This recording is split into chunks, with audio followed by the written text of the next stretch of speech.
sound doctrine of the day to get the forever and ever believe God and obey God. Jesus Christ is the Word of God, and the Word of God says, and the scripture was fulfilled which saith, Abraham believed God, and it was imputed unto him for righteousness, and he was called the friend of God. James 2:23.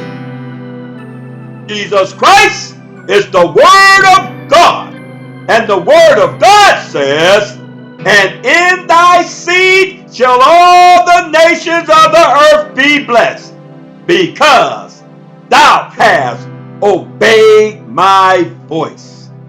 Genesis 22:18.